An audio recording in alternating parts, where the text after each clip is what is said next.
You're listening to Living Full Out with Nancy Solari. As a professional motivational speaker, Nancy can assist you to blow through your setbacks and start living full out. If you have an inspirational story you want to share, email us at connect@livingfullout.com. Once again, here's Nancy.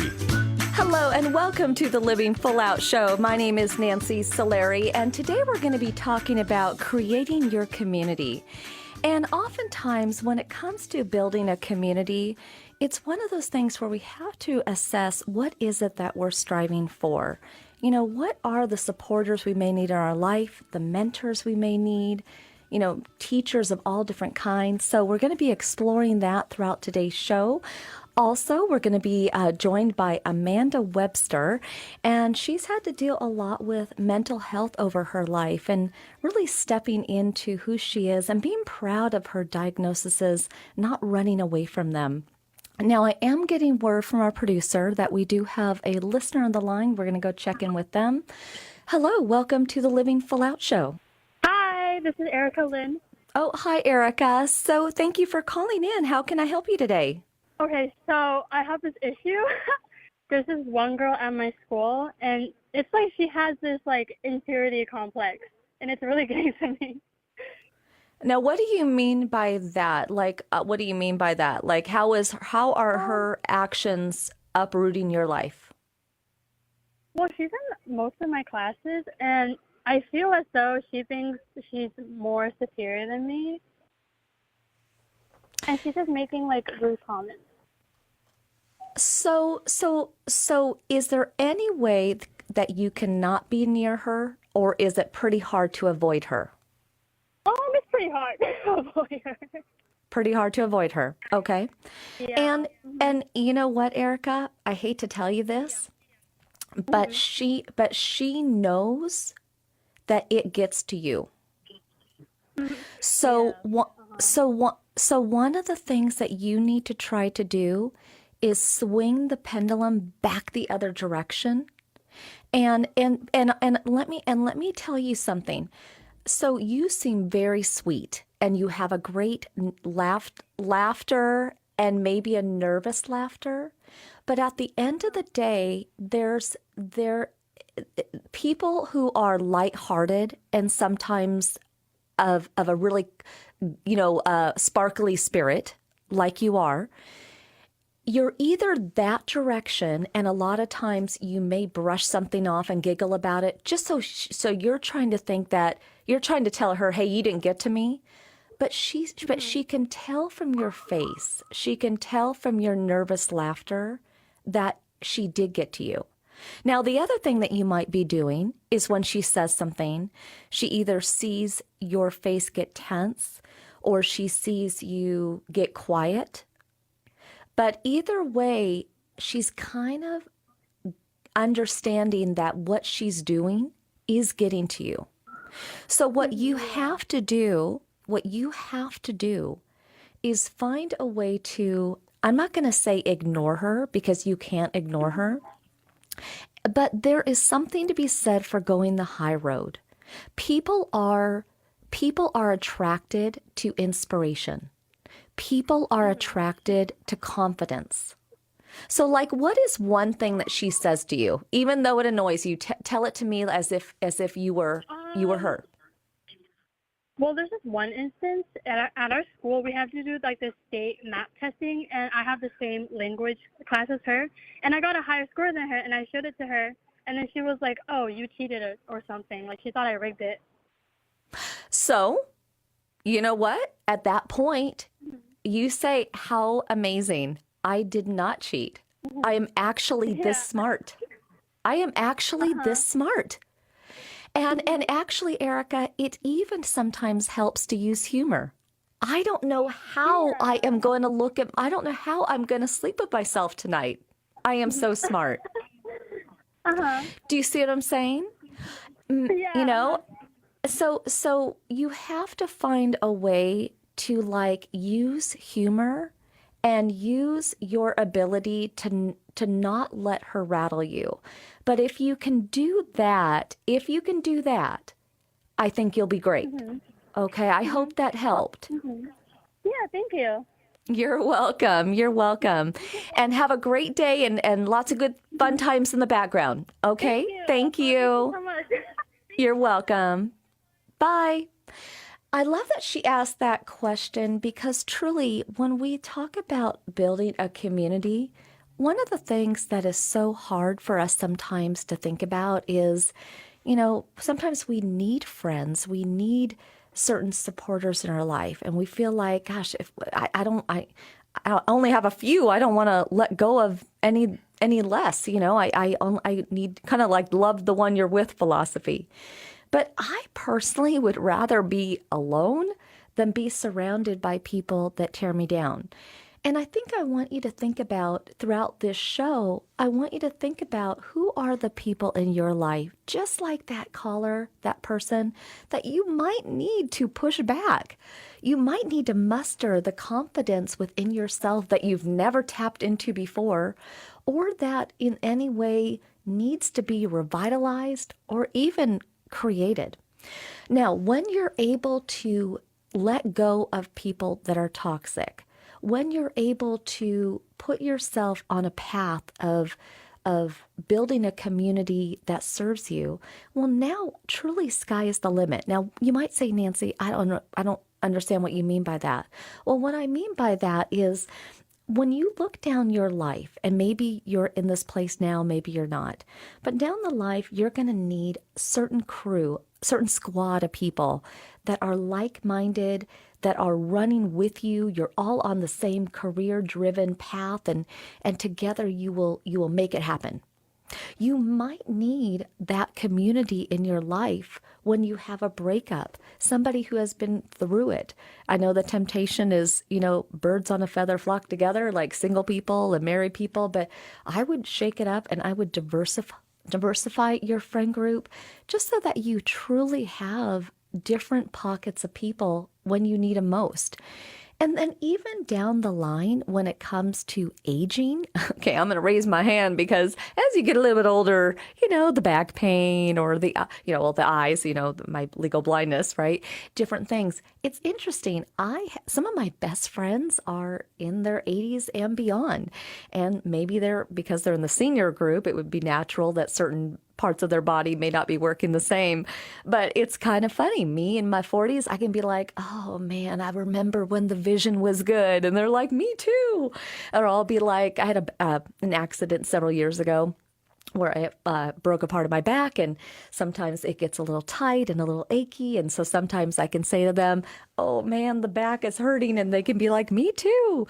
So, and then I also find that for me anyway, it helps to have those who have disabilities or health conditions because sometimes you go through stages of life where you might feel like a burden, or you might feel like, I'm out of resources, or you might go to the doctors and they give you bad news, or, there is no cure, or there is no remedy. And that's when you need to turn to others that have had their own walk. They have their own disability. They're going through their own treatments. And again, they will hear you. They will understand you. They will listen in just the way that you need. So see, it's not a one size fits all. When it comes to creating your community, it is truly just that. But the exciting thing is you have the ability, call it every day, call it every month, even once a year, to kind of clean up the house, right? And so it is time today to let go of those people in your life that are not supporting you. They are self-sabotaging you or causing you to do that for yourself. They are tripping you up. They are picking at you. Let them go. This is also the time to allow yourself to expand. Join social networking groups. Join professional networking groups. Find those who are where you want to be, because they will allow you to reach your hand and they will take it. They will refer business to you. They will, help you, get the training you need. They will give you honest feedback. I mean, sometimes I'll send things to people, a letter or something, and I'll be like, so what do you think? And I respect their opinion because they are a professional who is at a level that I admire. So today is a great day. It's the first day of starting to build that new community. And call it what you want, your pack, your tribe, your community, right? Groups are good, but it does start with you. So before you go and create this community and before you join groups, I want you to be confident with yourself. Be very clear and intentional for why you're asking people to come into your life, why you're spending time with them, what can you gain, what can you learn, how can you grow. And then from there, again, like I said earlier, sky is truly the limit. Now, I want to make sure that you stay with us because Amanda Webster, she's going to talk a lot about how she built her community. In fact, she feels like a wolf, and you'll know what that means in a little bit. So it's all about creating that community so that you can truly live your life full out.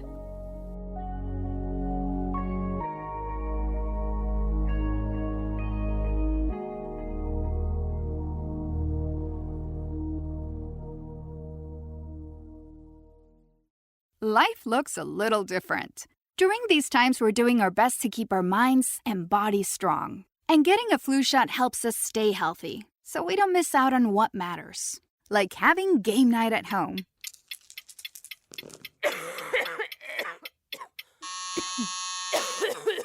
Yeah, can't do that while sick with the flu.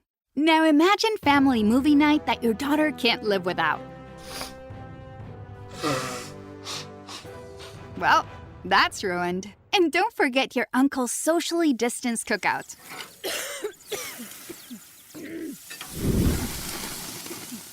See? That's why it's important to be at our strongest. Every year, millions of people in the U.S. get the flu. Especially now, no one has time to miss out on moments that matter. So get your flu shot. Find out more at getmyflushot.org. Brought to you by the AMA, CDC, and the Ad Council. Don't you wish your life came with a warning app? Stop. That dog does not want to be petted. Just a little heads up before something bad happens. Move your coffee cup away from your computer. Oh, no.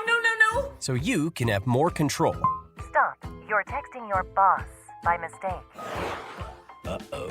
Well, life doesn't always give you time to change the outcome, but prediabetes does. With early diagnosis and a few healthy changes like managing your weight, getting active, stopping smoking, and eating healthier, you can stop prediabetes before it leads to type 2 diabetes. It's easy to learn your risk. Take the 1-minute test today at doihaveprediabetes.org.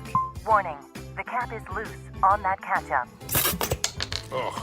Don't wait. You have the power to change the outcome. Visit doihaveprediabetes.org today. That's doihaveprediabetes.org. Brought to you by the Ad Council and its pre-diabetes awareness partners. Uh-oh, Brad's buzzed. Oh, yeah? Yeah, he's starting with the woots. And now a speech. I just want to say that friendship is about heart and brain. Who's with me? Good thing is, he knows when he's buzzed. And my brain is saying, when it's time to go home, somebody call me a ride. Love that guy. Me too. Know your buzzed warning signs? Call for a ride when it's time to go home. Buzz driving is drunk driving. A message from NHTSA and the Ad Council. Watch out!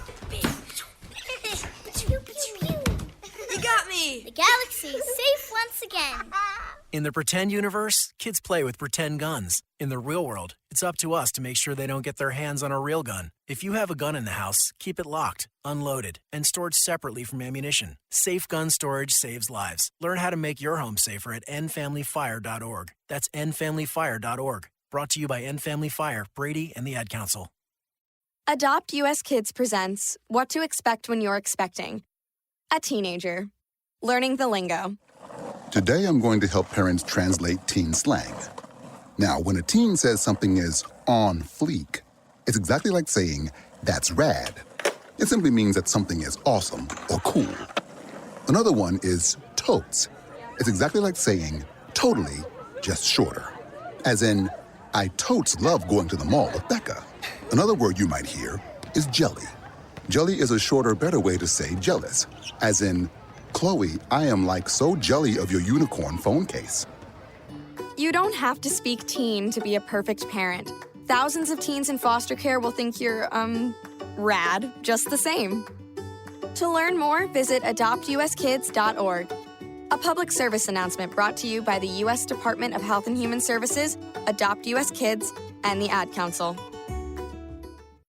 You're listening to Living Full Out with Nancy Solari. As a life coach, Nancy can teach you how to stay strong under pressure and work through challenges you face. Being legally blind, Nancy inspires others to be resilient in overcoming obstacles and live full out. You can ask Nancy for advice in your life on relationships, finance, business, health, and more. Just call in at 800-333-0001. Once again, that's 800-333-0001. Now, here's Nancy. Thank you so much for joining us today. I'm Nancy Solari, and this is the Living Full Out Show. And today we're talking about creating your community and kind of building that over the years, being bold to let go of folks that don't serve you, but also looking for those that are treasured, the ones that sometimes come into our life for various reasons. And I'd very much like to welcome our inspirational guest today, Amanda Webster, who has definitely had to weather the storm of different friendships and relationships in her life. So welcome, Amanda. Thank you so much for having me. Absolutely. And truly, you are kind of an expert on this topic. And I want to kind of share with our audience the reason why that is. So I know growing up, you know, you had your parents, they were your best friends, and you were their only child in the sense of the home, and you three just got along great, and you could turn to them for anything. But school and your peers was a much different scenario. I know you were bullied, you didn't feel like you fit in, you never seemed to, be able to say the right thing. I know your parents didn't have a lot of money, so you couldn't even wear the right thing. And your parents, they really tried to be there for you. But there was a friend along the way that taught you how she dealt with pain. She dealt with getting some sense of relief. And that was through cutting. And you had to decide, no, but I like my arms. I don't want to do that. But you eventually did. Why did you feel like you had to do that? When I first found out that she was doing it, it was really scary to me because obviously it's not aesthetically appealing based on what we have learned. And it was, oh my gosh, well, what if she genuinely hurts herself? But the way that she was able to do it and keep it under wraps and not let anyone know, it just seems like, okay, well, I'm trying the stuff that people are telling me, and that's not working. So going to the therapy is not working. Medications had really awful side effects, and I would continue trying different ones for a few more years after that before I finally said, nope, not for me. But there was so much inside my head that I did not know how to cope with at the time. Nobody ever teaches you how to cope with loss or with grief or with bullying or with any of that. So at this time, I'm being physically and mentally bullied. I find out my dad is terminal. I'm really ostracized by my peers. I only have a couple of friends, and they were great friends, don't get me wrong, but when you're constantly hearing this nagging voice of you're not good enough to be part of this group, you're not good enough for us to talk to, it just starts to really sink into your head. And I wanted something that would release that pressure inside of me. And once I tried it, I went, oh, this is kind of like when you have a tea kettle that's trying to let out that steam, let out that pressure, and it starts whistling, and then you just push the little button and, oh, the steam now can come out. That's what it felt like to me at the time. And I hadn't found any other skills up to that point that had that same effect. Well, and I'm very sorry because your dad's terminal illness took his life, obviously, when you were 20. And then your mom, out of nowhere, passes away from a heart attack when you're 22. So to lose those two qualified best friends in your life, unimaginable. I've never even been in your shoes in that way. I know that you were misdiagnosed when you were a teenager, but then you were properly diagnosed in your 20s. What were those diagnoses? As a teenager, I was diagnosed as bipolar. At the time, they were saying manic depressive, but bipolar. And then when I was in my mid-20s, I was diagnosed as borderline personality disorder, or BPD, which is a super misunderstood diagnosis and disorder. People tend to think oh, she must have split personalities, and that's not the case at all. But once I understood what was going on, then I had more opportunity to say, oh, okay, well, this is happening because of this, and it can be addressed through this. So it gave a little more information for me to work with when it came to managing these things. Because as you said, losing my parents, I had no idea what to do. I still at this point had no skills whatsoever to deal with grief or to deal with pain or to deal with shock. Or my mom and I had just moved to California, so I knew nobody. I was all alone in a new city when my mom passed away. I knew nobody. I had no money. I didn't know what to do. And I, again, turned to some less than desirable things to try to get through that tragedy. Well, and with the borderline, how does that connect to splitting then? What is splitting? So splitting, I like to describe it as you have someone in your life, you have a character in your life, and all of a sudden the cast of the universe or the directors of the universe recasts that character. So I have my boyfriend. Imagine all of a sudden a partner or someone close to you just being recast as a completely different person, and all of a sudden you're looking at them going, I don't recognize you, I don't know you, I don't like you. And it was really terrifying before I realized that it was part of the disorder, is that I can look at my boyfriend and say, I love you and you're everything to me and I want to be with you forever. And if he says or does something that triggers me and causes me to split, all of a sudden he's the bad guy. I hate him. He's the villain. And I have to work through that. And for the longest time, I didn't know that this was what was happening. So I'm just going, oh, well, now I hate you. Now you're a terrible person and I don't like you. And I must have just had this realization right here. I'm not having the realization. It's a product of the disorder. It's a symptom of the disorder. And now that I know that, it's, you know what? I need space right now. I need to take some time to go recalibrate and get through this process, because that's really all you can do. You can't reason it away. You can't use logic against it. You just have to go kind of let it run its course. And you can't, or at least I can't do it around the person that I'm splitting with. I can't be around that person as I'm going through the process. And because you were also drinking, smoking, some cocaine, does that make it to like the 10th power, or does it kind of make it more subtle?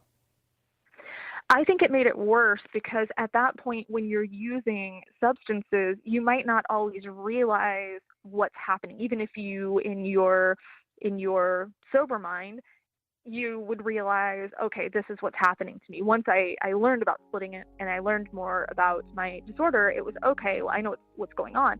But if I was under the influence of something, I might not realize that. So it seems a lot more real. So it did make it a lot more intense. And you don't have that same emotional regulation. You don't have the same control when you're using substances. Obviously, that's why we like them, because it kind of takes us out of the driver's seat for a minute. We can just lay back and say, okay, I'm just going to take a break from life, right? Which, I mean, it's great to take a break from life, but when you are utilizing those things, it has the side effects of making you less cognitively aware of yourself.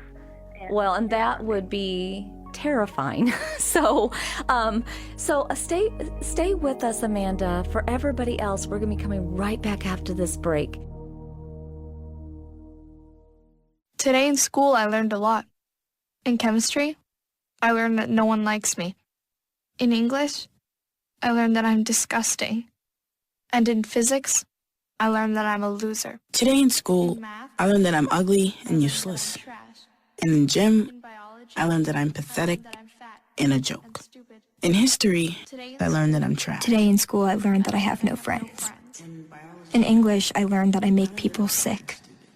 And at lunch, I learned that I sit on my own because I smell. In chemistry, I learned that no one likes me. In biology, I learned that I'm fat and stupid. And in math, I learned that I'm trash. The only thing I didn't learn in school today? The only thing I didn't learn today? The only thing I didn't learn is why no one ever helps. Kids witness bullying every day. They want to help, but they don't know how. Teach them how to stop bullying and be more than a bystander at stopbullying.gov. A message from the Ad Council.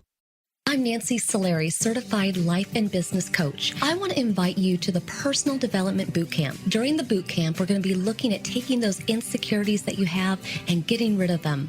We're also going to look at ways in which you can thrive and live a life full of purpose. Go to livingfullout.com/bootcamp, livingfullout.com/bootcamp to sign up. I believe in you, and here's to you living your life full out.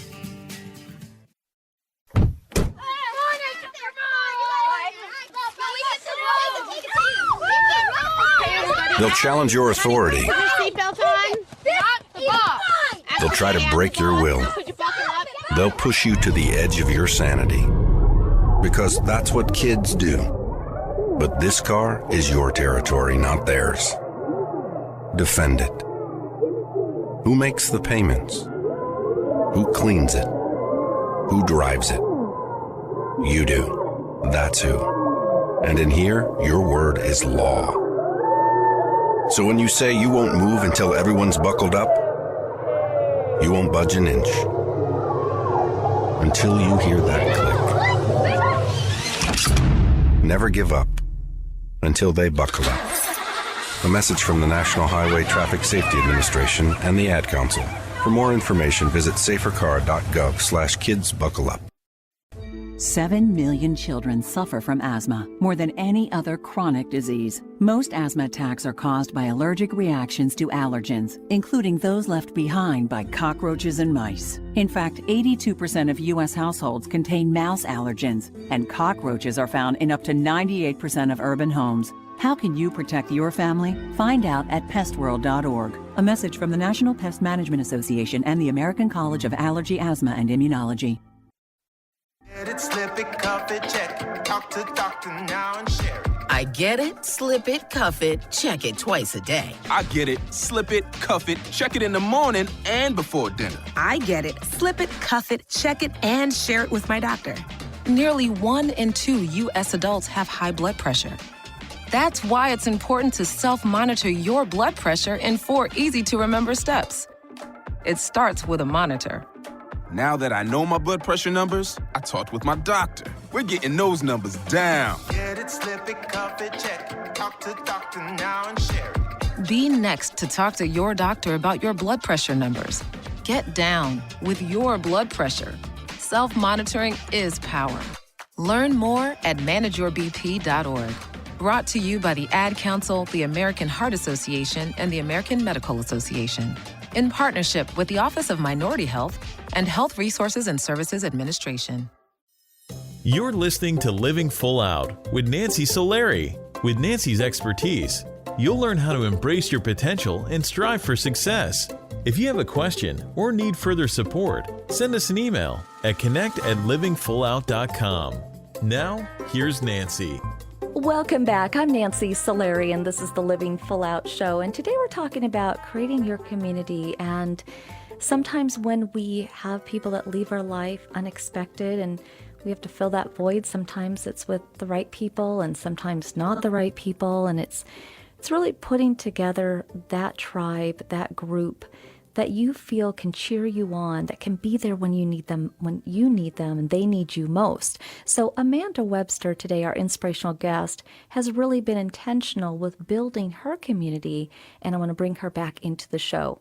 Hello, Amanda. Hello again. So we talked about the different misdiagnosis and the proper diagnosis, the borderline personality, and just, one of the things I want to make sure that everybody understands is everything we're talking about here today, we're not sensationalizing anything, but it's important to show the process of why you made certain moves. I know that, you were doing the best you could, and we just talked about, despite that, you were alcohol and smoking and cocaine and all that. But there wasn't a moment when you weren't near your son. You had a son, but you were not near your son. You had just kind of reached your end point and you wanted to end it all. But there was something that held you back. Can you share with us about that? It is still to this day, it's so weird to talk about because it just seems like something straight out of a movie. And I know people are just rolling their eyes going, no, there's no way that actually happened. But yeah, I was just absolutely done. My brain had told me this is the best thing for your son, for the people that you love, because you're a burden to them. That's the narrative that I had in my head at that point, was you're a burden to them. And I was ready to end it. And I was on a hotel window ledge in Canada, and the cleaning crew, which by the way I didn't even know existed, because in the days that I'd been there, I had not seen any type of maintenance or cleaning or anyone. You actually had to call to get into the hotel because they didn't even have a front desk reception thing like we're used to. And the cleaning crew, right in that very moment, apparently turned on their music right in front of my door, like literally boombox under the window moment, right in front of my door. And it was Linkin Park, Breaking the Habit. Now, I utilized Linkin Park from the time I was about 16 to deal with traumatic things that had happened to me and to get through these dark times. I did use their music when my mom and dad had passed away, and it wasn't quite enough, but it did take the edge off. So it was probably one of the only healthy coping mechanisms that I had. And just that song coming on, I froze, and I just said, okay, I don't know what's out there. I don't know who turned this on, but I hear you. I'm not supposed to do this. I can't do this. It's not my time. So I did step down. I literally had to go open the door and physically see these people for myself to make sure that I wasn't just hallucinating and going crazy, that I wasn't just flashing back. You know how they say that before you die, you have that reel of your life that plays out. And I'm going, well, it would make sense that reel would have the soundtrack of Linkin Park. Am I just hallucinating and hearing Linkin Park? So it was just so surreal to have that experience.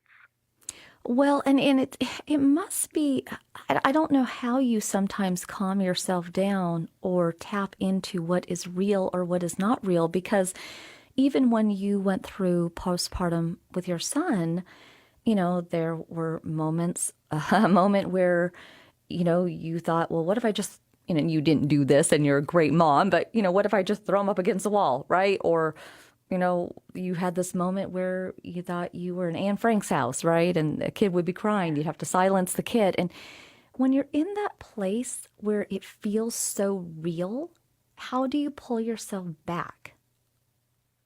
I have to find something to anchor or ground myself to reality. And that's another thing that for a while cutting would do, is if I started to dissociate, it would make me realize I'm in my body. I'm here. This is real. I'm not stuck in a nightmare. I'm not dead and in some alternate reality. I would have to find something to ground myself. And something that I learned later in my life was to either run my hands under really cold water or run my feet under hot water.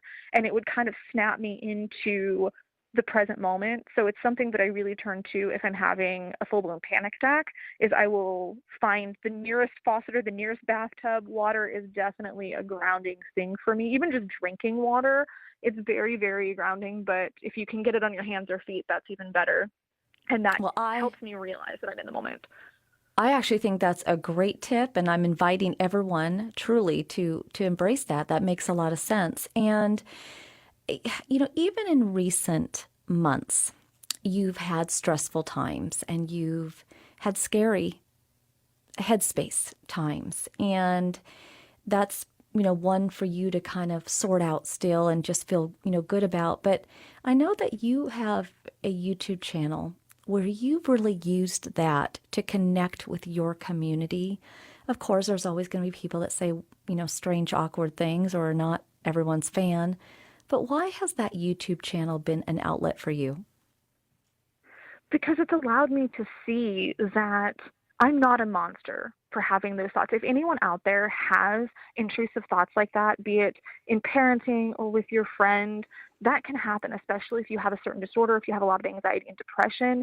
My midwife, actually, you were referring to me having those intrusive thoughts about throwing my baby against the wall or having to smother him because I was in the Holocaust. My midwife said, it's the people that don't have thoughts like that we worry about, because everyone has thoughts like that at certain points when they get overwhelmed. So having a community of other people where I just aim to normalize it, normalize the conversation of what we're thinking, what we're feeling. I say that my mission is to shatter the mental health stigma and to make sure that every person that comes into my community or even into my life, even for a moment, even if it's just the person at Starbucks, which I don't go there often, but I know everybody can relate to that. So even if it's just that person that you're seeing for a moment, I want them to know that they are seen, that they're heard, that they're valued. That's my mission in life, is to just make every person I come in contact with to feel seen and heard and valued. And when you put that out there, you get so much support and love back. So you're putting love out into the world, and then you're getting that love and support back. And sure, yeah, there's the jerks. There's the people that say really strange things. There's the people that say really mean things. And it's been actually interesting. It's been an interesting opportunity for me to be able to say, everybody, absolutely everybody has people that don't like them. It doesn't matter if they are a Nobel Peace Prize winner, if they're a supermodel, whatever they've accomplished, does not matter. People will dislike them. And I've learned to have fun with it. And I will post videos of just me reading and responding to some of these really off-the-wall nasty comments of just really, my favorite one the other day was this person was saying, well, real men don't cry, and you're teaching your son that it's okay to be emotional and he's not going to be equipped to the real world. And I looked at this person's profile because it was on Instagram and I got this message, and he was very, very devoutly Christian. And I had this response. I felt so proud of myself because I was just, you realize that Jesus wept, right? And gave him Bible verses and everything. And I said, so are you saying that you're holding your son to a higher standard than Jesus Christ? Or are you saying that Jesus Christ isn't a real man? Which is it, my dude?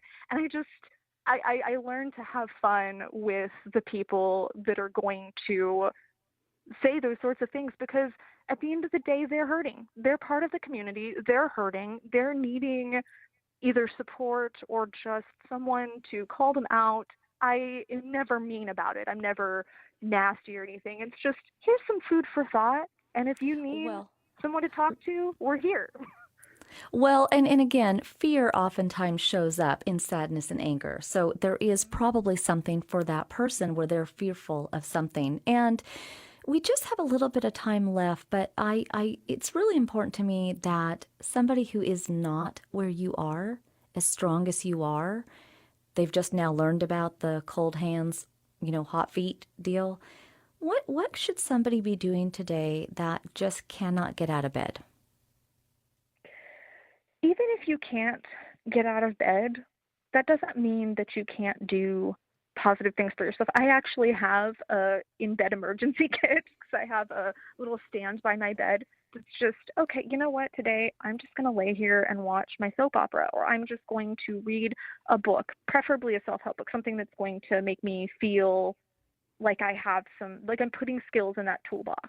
We can utilize our skills right from bed. We can listen to a guided meditation. We can do some tapping work. We can journal. So even if you're having that day or that week or that month, or you're stuck in that cycle where you feel like you can't get out of bed, I always say just take one step in the right direction. It's still forward movement. One step is forward movement. And if you're just doing something for yourself that day, just one thing, that's going to help put deposits in what I call your happiness bank. That's going to put deposits in that bank regardless. So it's not like you have to be getting up and running a marathon and cleaning your house and journaling and doing all these things. That's overwhelming for me to think about. Literally just saying that gave me anxiety right now, because I'm thinking that's too much. And if you break things down either into smaller pieces, if there is something you need to accomplish, or you just say, you know what, I need to rest. And that's what I think depression is saying. It's deep rest. You need a deep rest. And that's not saying lay in bed all day every day. It's one of those things, Amanda, where you couldn't have ended it better with that, because rest, we need that. We need rest no matter what you're dealing with. So I really appreciate, your view of this. And thank you so much for being on today's show. We're going to keep cheering you on. I just adore you and your energy and so many stories. And I welcome everybody to go check out Amanda Webster online, because there's a lot more to her story that we couldn't get to today. So thank you so much, Amanda. Appreciate your time. Thank you so much. It was a pleasure to be here. Yeah, and everybody, we want you to live full out. We want you to create that community. So if you need our support, reach out to us at connect@livingfullout.com. Also, if you have an inspirational story, if you've gone through it, if you have some insights to pay forward, again, we would very much like to hear from you. Just reach out to us at connect@livingfullout.com. Always make sure to give us your contact information. Let us know what you went through, how you got through it, and then we would love to have you on the show. And again, today it is all about creating your community, and it does not have to be done in a snap. And it should be done with self-reflection and also, maybe guidance from either your spiritual side or even wisdom from others, because sometimes we do have blind spots and we can't see what we can't see. So go out there today, build that community as you live full out. We'll be right back.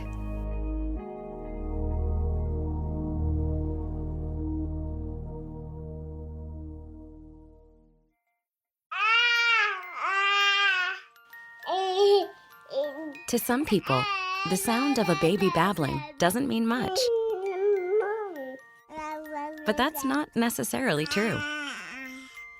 By 6 months, they're combining vowels and consonants. By 9 months, they're trying out different kinds of sounds. And by 12 months, their babbling is beginning to take on some meaning. Especially if there's no babbling at all. Little to no babbling by 12 months or later is just one of the possible signs of autism in children. Early screening and intervention can make a lifetime of difference and unlock a world of possibilities. Take the first step at autismspeaks.org. A public service announcement brought to you by Autism Speaks and the Ad Council. Most of us like to be out in the sun. That's why sunscreen and other safety measures are key to protecting your skin from aging and cancer. The FDA recommends using a sunscreen with a sun protection factor, or SPF, of 15 or higher. Also, look for broad spectrum on the label. That means both harmful ultraviolet A and B rays are blocked. UVA rays age the skin, UVB rays burn, and both cause cancer. But the perfect sunscreen doesn't count if you use it wrong. Don't need sunscreen on a cloudy day? Wrong. 80% of UV rays still get through the haze. Only use sunscreen at the beach? Nope. Anytime you're outside, UV rays attack the skin, so you need protection. And you have to reapply sunscreen every 2 hours. Remember, SPF plus broad spectrum equal healthy fun in the sun. Visit www.fda.gov/sunscreen for more information. A message from the U.S. Food and Drug Administration. Right now, our country feels divided, but there's a place where people are coming together. I gotta tell you, I was nervous to talk to someone so different than me. Me too, but I'm glad we are. Love Has No Labels and One Small Step are helping people with different political views, beliefs, and life experiences come together through conversation, and it feels good. Wow, your story is so... Interesting? Yeah. When people actually sit down, talk, and listen to one another, they can break down boundaries and connect as human beings. At lovehasnolabels.com/onesmallstep, you can listen to amazing, life-changing conversations and find simple tools to start a conversation of your own. I know one thing. This conversation gives me hope. It gives me a lot of hope, too. Take a step toward bringing our country and your community together by having the courage to start a conversation at lovehasnolabels.com/onesmallstep. A message from StoryCorps, Love Has No Labels, and the Ad Council. All right, crew, let's get her dug. Honey, want to give me a hand? I'm planting that tree, remember? No matter how large or small your digging project may be, no matter how urban or rural, you must always call 811 before any digging project.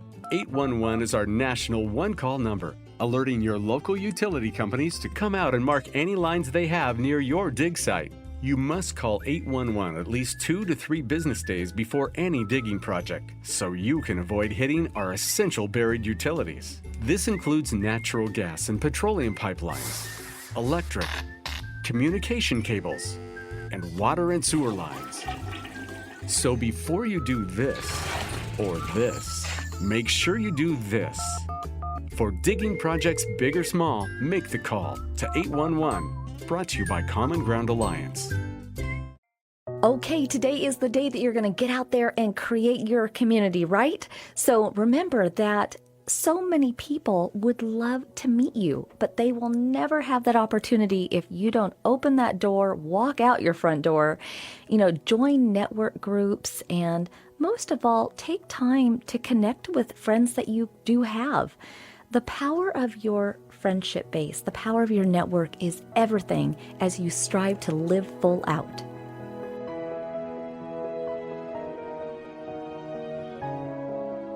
You're listening to Living Full Out with Nancy Solari. As a professional motivational speaker, Nancy can assist you to blow through your setbacks and start living full out. If you have an inspirational story you want to share, email us at connect@livingfullout.com.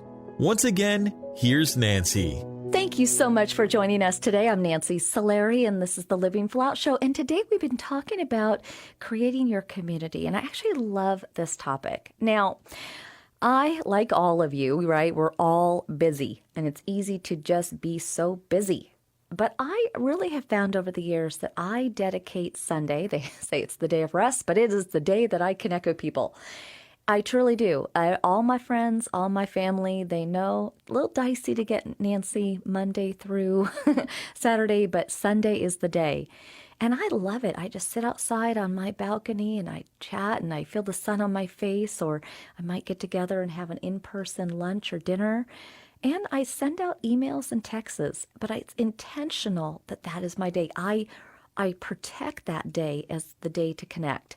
Now, I also find that it's important that I sometimes build boundaries. So if I'm building a community, if you outreach to a lot of people and they don't know when to reach you, or they reach you and they can never reach out to you and they can never reach you, well, that's going to be exhausting for them. And you're going to lose people that way. It's not like they won't think highly of you, but at some point they'll just get exhausted. He's too busy. She's so hard to reach, or maybe next week. And so I don't want you to miss out on those opportunities. So remember to use automation of your email.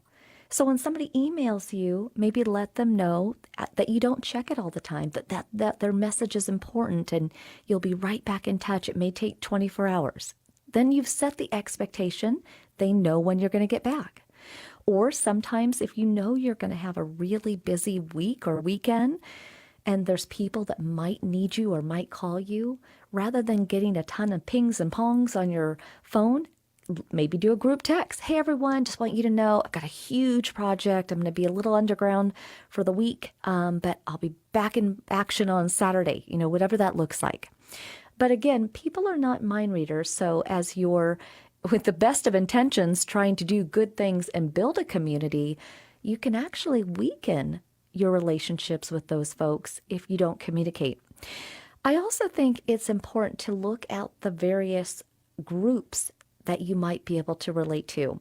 I know for me, obviously, being legally blind due to retinitis pigmentosa, that is a group. I've joined an alliance with the Foundation Fighting Blindness. Obviously, I got my guide dog Frost through Guide Dogs for the Blind. I've taken classes at the Braille Institute, which all of those classes are led by other blind people. So if they've cracked the code on how to learn guitar or something, they pay it forward and teach other students like me. And so that in itself has been a community that I'm getting to know and grow into as much as I can. And then I also look at my community of entrepreneurs. I love those fearless folks. And a lot of times they will have great tips on, ways to do something at a lower cost, or they can refer me to a really reputable or person of integrity, like if I need a specialist for a certain reason. So I find that it's really important for me to nourish that group. And not everybody is somebody that I'm going to work with. Some of those folks are just darn inspiring, and they've created their service or their business because of an adversity that they've overcome. Those are my people. Love that. And then I have a special place in my heart for the educators, right? And so forth. So everybody is going to have their groups. I could list mine on and on. But figure out for you today, what are yours? That is the learning of today's show is, okay, Nancy, I hear you. It's all about creating my community. Got it. What do I do? Put me in, coach. Well, I want you to think about what are groups in your life that you could connect with. Maybe you're a parent and that's a group, right? Maybe, again, you have a disability or a health issue like me, and that's a group. Maybe even where you graduated from high school, your alumni or college, that's a group. So think of all your groups, and then you want to think about, okay, I want to be intentional here. I don't just want to meet 100 people and then do nothing with it. So don't take on all the groups at the same time. Just take one. And then you want to look at whether you're going to meet with them in person. You might go and see if there's any in-person groups that you can go to. You might go on LinkedIn or Facebook, see if there's any groups there that you can join. And just start even asking around, hey, does anybody know a financial group that they like and respect? Or, hey, I'm looking to meet more single parents. Does anybody know of a group like that? And you just may find the group that's the perfect one for you. From there, though, you then have to nourish those relationships. When I work with people all the time and they go to networking functions, they do have their business card, but then they give it away or they take them and they do nothing with it. Anchor a story. Have a moment with people when you chat with them on the phone or when you meet with them. And when you do a follow-up text or email or see them in person next, you can kind of bring it back to when you originally met based upon that story. If you need more support on any of these, strategies, reach out to me at connect@livingfullout.com. But the great thing is there are so many people that are waiting to meet you. So today is the day, and that is going to help you to live full out. So thank you so much for listening today. We will stand beside you every step of the way in your living full out journey. I believe in you. Here's to you living your life full out.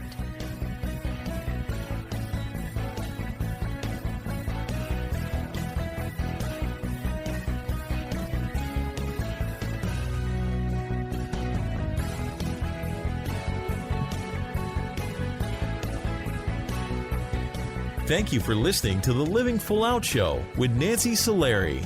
To learn more about this program, visit livingfullout.com for the latest episodes. Connect with the Living Full Out community by following us on Facebook, Twitter, Instagram, and subscribing to our YouTube channel. Here's to you, living full out.